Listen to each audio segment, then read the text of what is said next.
Hello, the Mind of a Therapist listeners. It's Andrew here. I have been missing in action for a few months, and I wanted to give you all an update of what's been going on.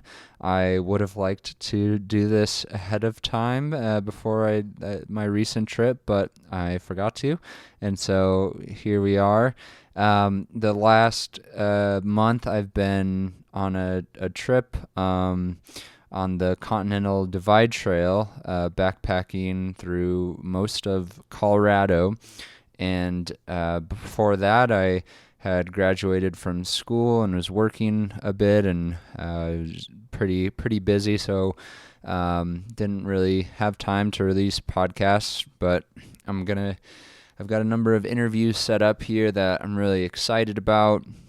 Adiola, who's been on the podcast before. I've got an interview with her coming up. Interview with Dr. Leibowitz and Dr. Fletcher.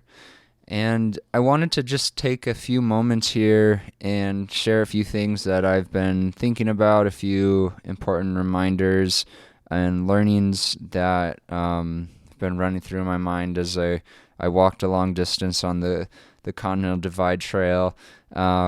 So one of my more influential professors, Dr. Vargas, he said the hallmarks of an excellent clinician are courage, flexibility, and grace.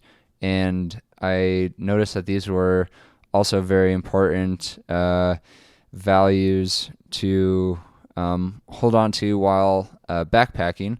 And for example, flexibility was key for me while I was out there, both relationally with my wife, and then logistically out on the trail. There's so much that changes. We started off with a plan, and I had to show flexibility with skipping a section that we really wanted to do. Because we got behind a bit due to some heat exhaustion that I got, and then also just the trail had a lot more elevation than we planned for, and we thought we were going to be able to do bigger days. So that was a piece, and then also another story that illustrates that is we were doing a longer section without water. I think it was 7 or 8 miles, and I knew that there was a water source coming up, and there was this little trickle of a stream coming down, and I assumed that wasn't the water source that we were approaching, and I didn't have the map. I was ahead of my wife. And so I just kept on going. Okay, I'll get to this water source. And towards the end of the day as well, so I go an extra probably mile or so, and I realized that I definitely have passed the water source, and that was the water source. So then I had to backtrack, and it was important to have flexibility in that moment rather than just press on, because it was another like 8 miles without water at that point, and that would have been dangerous. So the flexibility to backtrack a mile, having already walked like 16 miles or so that day, and also having grace as well. That's that grace piece for myself, not being too hard on myself. That was key in that situation. And also we experienced a lot of rain, and for the grace piece, we experienced a lot of rain earlier on in the trip, and we'd hung up our bags out, or sleeping pads out in the sun a bit to dry them off, and I thought that they were completely dry, so I rolled them up, and then they got a little bit of mold on them, and they were very expensive, and we just had bought them. So I started to experience some self-criticism in that moment, and that was a good opportunity there to talk about that experience with my wife, and then extend some grace to myself. Another thing that's been really helpful for me and my wife has been nonviolent communication, and we've Dr. Rosenberg founded NVC for short, and we've read his book a number of times. We've kind of been revisiting these ideas, and they've been a really helpful tool for us relationally. So he talks about how criticism and blame kind of beget anger, and I don't know if he says this, but to me, I think it can be a cycle at times of have critical thoughts and blaming of others. You feel more angry, and then in response to feeling more angry, you say things you don't want to say, more criticism, blame, and it just kind of continues in a cycle there. And then, that could be internal and just inside your mind. It could also be external, I think, as well, criticism towards others, and then oftentimes then you get looped into a cycle with someone else. So you're criticizing, blaming, and then if that brings up criticism and blame for them, then they've got their own cycle going, but there's also a cycle between the two now, and so that's kind of the violent cycle that Dr. Rosenberg talks about. And so the nonviolent communication piece is focused on expressing feelings and needs. So using anger as a tool, kind of reframing anger as a tool to get in touch with a primary feeling or a need that we are, a need or a value that we're experiencing.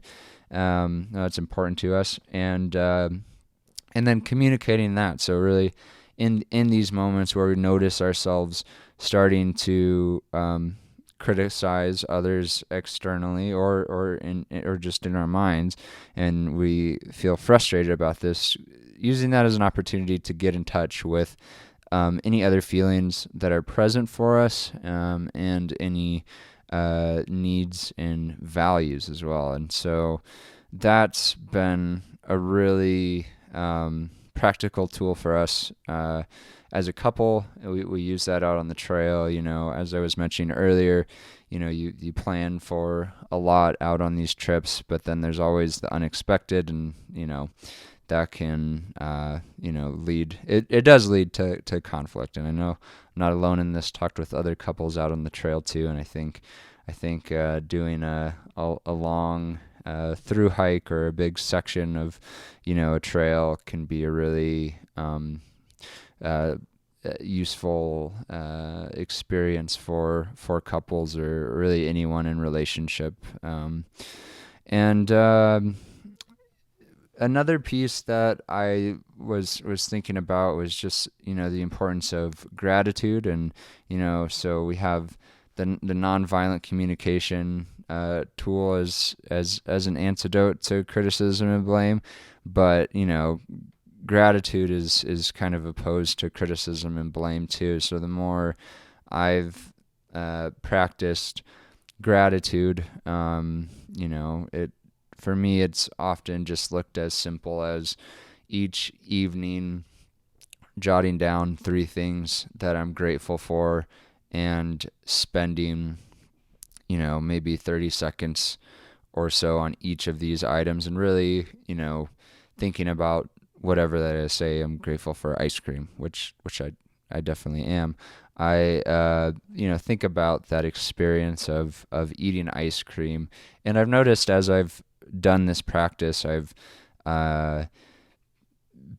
seen gratitude, more gratitude just come up on a daily basis. I'll just have an experience, and I'll really engage with that experience more and more, and really enjoy it. And another thing I was reminded of, and that I'm always reminded of when I'm out in the backcountry, is how healing the forest is, how relaxing and calming it is. I talked with a number of other thru hikers who shared the same sentiments, talking about being amongst trees as just being a safe place for them. And a lot of people talked about the woods as just being homey, feeling at home in the wilderness, and that's certainly my experience as well.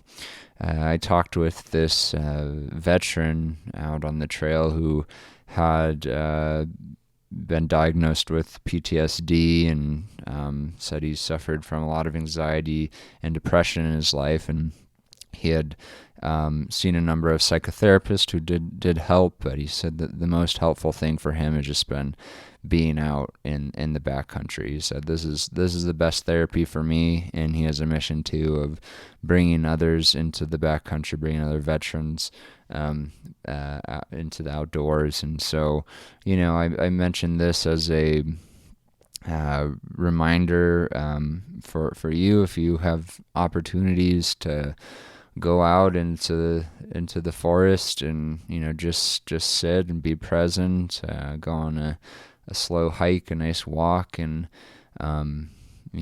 observe, really tune into your senses. I think it's such a therapeutic practice for us, my wife and I, and I encourage you to do that. And I think it's a great, if you have people who are consulting you, if you're a therapist, it's a great thing to encourage clients to do. And there's more and more research that's coming out that's showing the benefits of being outdoors. So I think I'll just leave it at that. Those were some key things I've been thinking about while out on the trail.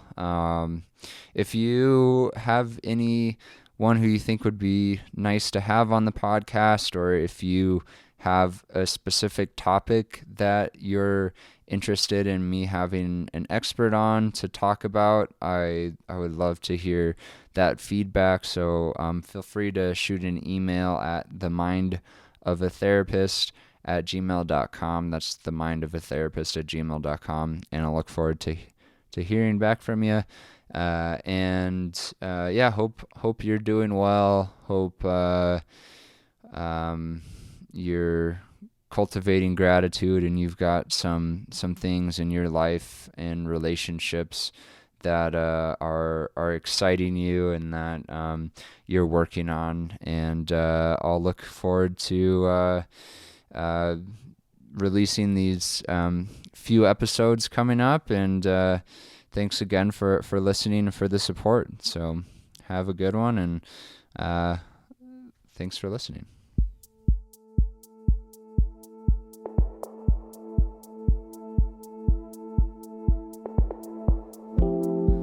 Please press the subscribe button, as well as rating and reviewing our podcast. This helps others connect with what you've been hearing. If you have any questions, please contact us at themindofatherapist@gmail.com. These questions will be kept anonymous. I want to thank Eric Price for the wonderful music you hear in this podcast. Additionally, this podcast was created to provide accurate and authoritative information on the subject matter. Although we are interviewing licensed therapists, they are not your therapists. This podcast is not intended to serve as direct medical advice and should not be used as a substitute for direct professional help. It is given with understanding that neither the host, publisher, guests, or PCS are rendering legal, clinical, or other professional information. If you need a professional, we encourage you to find one. Visit Psychology Today to connect with a licensed clinician near you.